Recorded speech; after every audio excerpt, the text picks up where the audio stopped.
Welcome to the Real News Network. I'm Paul Jay in Baltimore. We're continuing our series of interviews, trying to have a better understanding of the forces in conflict and in play in Syria. Now joining us again is Sami Ramadani. He's a senior lecturer in sociology at the London Metropolitan University. He was a political refugee in Iraq's Saddam's regime, and he joins us again now from London. Thanks for joining us again, Sami. Most welcome.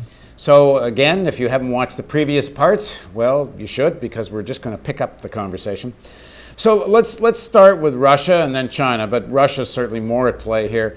Why is Russia sticking its neck out on Syria? Sticking its neck out meaning getting into such direct confrontation with the United States? A number of issues with Russia. I think following Libya, they woke up to the fact that the only Arab country left with close links to Russia is Syria. They've had close links with Syria for decades. They've been arming the Syrian army in confrontation with Israel for 50 years or so, about half a century or so.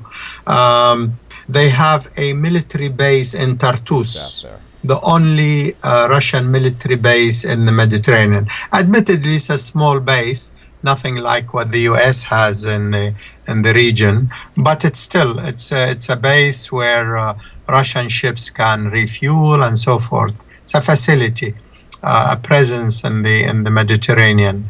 Also, they understand the regional game just as well as the United States does, that if Syria goes, then Iran is the next target. And Iran is obviously on Russia's borders.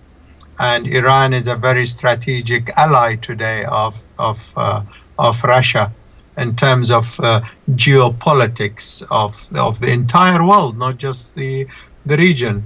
So combine Syria and Iran, and you get an overall picture where Russia feels directly threatened. So how far will Russia take this? Meaning, if the Western countries, particularly, the ones we've been talking about, Turkey, Saudi Arabia, Qatar, United States, and now some of the Europeans jump in.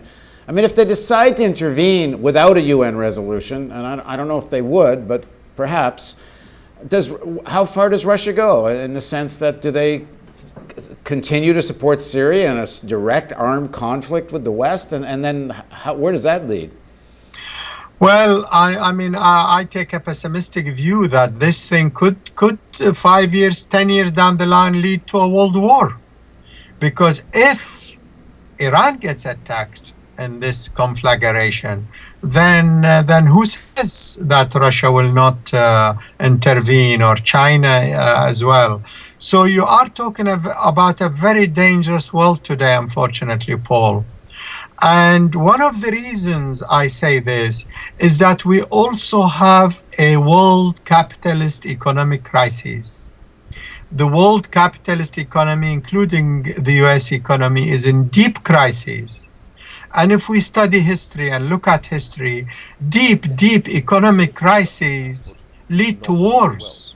Wars seem to be an outlet for capitalist economies in deep crises. There is almost a spontaneous tendency. It doesn't need a lot of planning because the industrial military complex is massive. It's probably the most important segment of the economy, and it has political weight to go with it. And if war means that the military-industrial complex is a bit happier, then wars they will have. And I fear that along this very dangerous contact line of Syria, Lebanon, Iran, Iraq, you are talking about an enormous potential for conflict. So your argument is not only is outside intervention going to up the nature of the conflict in Syria and be, as you've described in one of your articles, a disaster for the Syrian people, but it could wind up being a disaster for the entire globe. Absolutely. I really do. Because of the surrounding regional problems and the world economic situation, and the fact Russia is regaining some of its lost power militarily and economically, their situation have improved in the last 10 years. Because following the collapse of the Soviet Union, Russia was in sixes and sevens. Destabilized, very weak economy, and so on. They have picked up quite a bit. China has picked up economically and militarily, and I don't think they today will accept a total monopolar world whereby only the United States is the dominant force, or even NATO. So you are talking about emerging countries, and they might even, India might even jump ship and go with China and Russia. India still is in the balance. Will they feel threatened by this onward march towards war, or will they throw their weight with NATO and maybe as a prize get Pakistan and settle the question of Kashmir? You have interlocking problems. Well, this is why I said in the last interview, this is feeling like the pre-First World War in some ways, although if you throw in the Depression, it's got bits of the Second World War too. But in either case, it's an extremely dangerous situation. Let's go back inside Syria. Just one more final point there, Paul, that one of the reasons Russia is becoming intransigent on Syria is, again, just like my analysis about the Syrian opposition, the democratic opposition, and why the Syrian regime got stronger, is that the armed opposition is very closely tied to Saudi Arabia and the United States. If those ties were not as strong, then Russia is not wedded to Assad. They're wedded maybe to Syria, or a Syria which is not completely allied to the United States and Saudi Arabia. So they could tolerate a regime change, but not a regime change in which the armed opposition, proxies of Saudi, Qatar, Turkey, and the United States taking over. Okay, so what's the way out of this? I know nothing we say in this interview is going to change what's going on there, but in terms of what what you're calling the more democratic forces within Syria, what are they calling for, and what do they want now, and what's possible now? What I read from them is that obviously they're very depressed by what goes on, but they still plug the same line. And which other line one would really request from them? They are responding to the demands of the Syrian people. They want democracy. They want better conditions for the people. But they are also saying, look, if this armed conflict continues, Syria itself is threatened. Syrian society could collapse. We will have a situation like Iraq and even worse. I mean, beyond that, what else could they say? Well, what I'm hearing from some of the Syrians I'm talking to, some of my friends, and these are people that have not been, are certainly not, pro-intervention. They're not pro-West in that way. They want Syria to be an independent, sovereign country. Their sympathies have been with the more democratic, as you call it, opposition. They're against the militarization of the opposition. But they're saying the only way out now is the Assad family, Assad himself at least, has to step down, and then you could have some opening for negotiations. That as long as Assad's there, you can't diffuse this militarization. And they say, the forces, the pro-militarization forces may not say that's enough, but Syrian society might shift and say, okay, now the fighting has to stop. Assad's gone.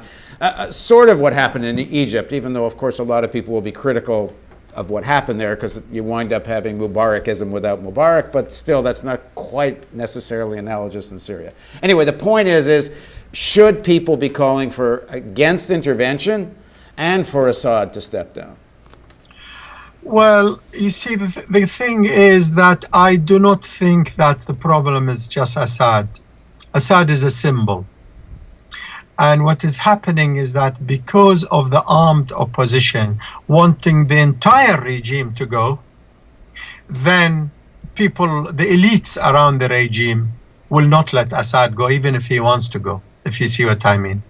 Because what they are seeing is that this opposition is not a genuine Syrian opposition, because they could deal even with the democratic forces. They could give concessions. They could get rid of even Assad. Now, hang on one sec on that point, because Sure.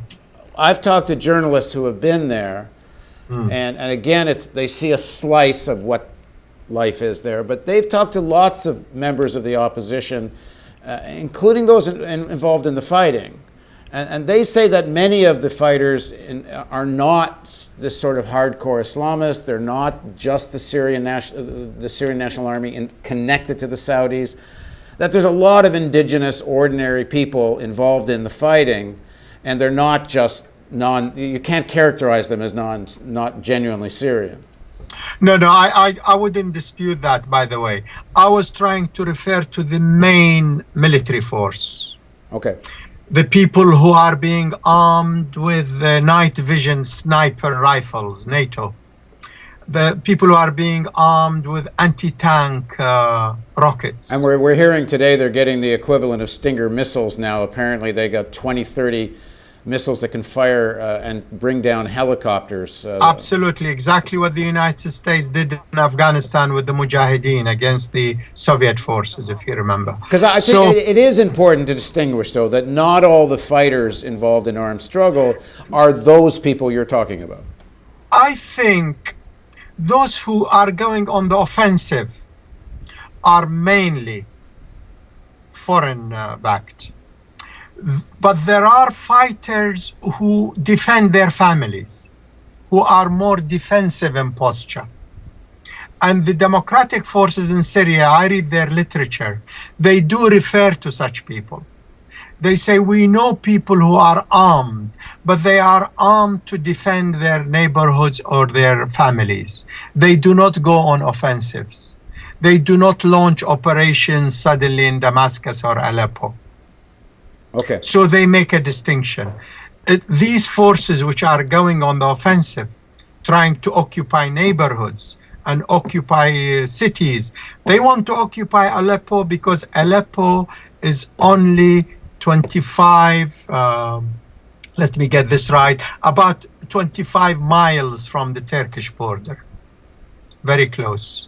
And if they control Aleppo, they control the supply lines that come from Turkey. They will create a situation like Benghazi in Libya, they hope, so that arms, heavy arms and so on could flood into Syria, and they start a frontal warfare in Syria.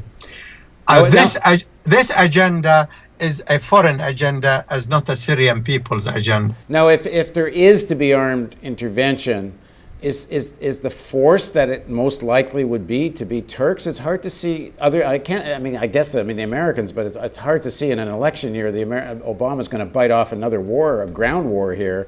I mean, maybe something aerial, but if they're going to go on the ground, does it not have to be the Turks and maybe the Saudis? Sure. There will be Turks, I'm sure, but not necessarily they go in as a Turkish army. There are enough Arab-speaking Turks to go in. There are Syrian nationals also who live in Turkey. There are Saudis, Qataris, Libyans, by the way, in their hundreds have gone to Turkey, and they have infiltrated into Syria. You have fighters from all over the world now being called to fight a jihad war in Syria. So and according to the famous Egyptian journalist Muhammad Hassan and Heikel, Blackwater is involved. They have 6,000 fighters whom they trained in the Emirates, Arab-speaking fighters who have been infiltrated into Syria. So you're talking about a destabilization campaign. I think the United States is in such a state now, a bit like in Iraq. If they cannot control it, they don't mind seeing it destroyed. And that's a terrible thing to say, I know, about any policy maker in Washington. It's a dreadful thing, I know, to suggest and say that if you can't control a place, well, let it go to hell and get it destroyed. That's what will happen in Syria. If they don't get a regime to their liking, they'll try to destroy Syrian society. And that suits an Israeli agenda as well. So to the extent that people outside Syria can influence the policy of their countries, and I guess these days it's not so much, but at any rate, what do you think people should be demanding? I think a demand should be to stop the fighting, The Syrian regime has to withdraw its forces. The armed opposition has to stop fighting. Give a chance, a true ceasefire. Unless Saudi Arabia, Qatar, and Turkey say ceasefire, they won't ceasefire, because the ceasefire is coming from Saudi, Qatar, Turkey, and the United States. Well, the only way that happens, really, I would assume, is if the Saudis, the Qataris, the Turks, the Americans shut the flow of arms off, but they are all actually, they're full steam ahead on that. Yes, I think if they don't shut the flow and the money and call for a genuine ceasefire, there will be a terrible, terrible civil war in Syria. And not only the minorities will suffer, some 40% of Syria's population is various ethnic and religious minorities. But the other side of that, my Syrian friends want, is they want more international pressure than there is, and I'm not sure how much more there could be, but they want more pressure to force Assad out, to create some room for negotiation. I think if the armed opposition stops, Assad's position will become very precarious, because then there will be no excuse for Assad to stay, and even the elites in Syria will say, "Look, we have a window here." The opposition, armed opposition, have stopped because Saudis, Qataris, Turkey, and the United States will cut off supplies to them if they don't stop. Let us withdraw the tanks. Let's even get rid of Assad. You see, because this thing is a dynamic. And the dynamic at the moment is that the foreign agenda says not only topple Assad, but have a pro-US regime, pro-Saudi regime in Damascus. If that agenda stays, then the Assad regime will fight to the last, and the elites around him will fight with him. Right. And the minorities will not be with the opposition either. All right, thanks very much for joining us, Sami. You're most welcome. And thank you for joining us on the Real News Network, and we'll continue to follow Syria and the conflict there as best we can. Now, again, if you want to see more of the Real News, there's a donate button over here. Thanks for joining us again on the Real News Network.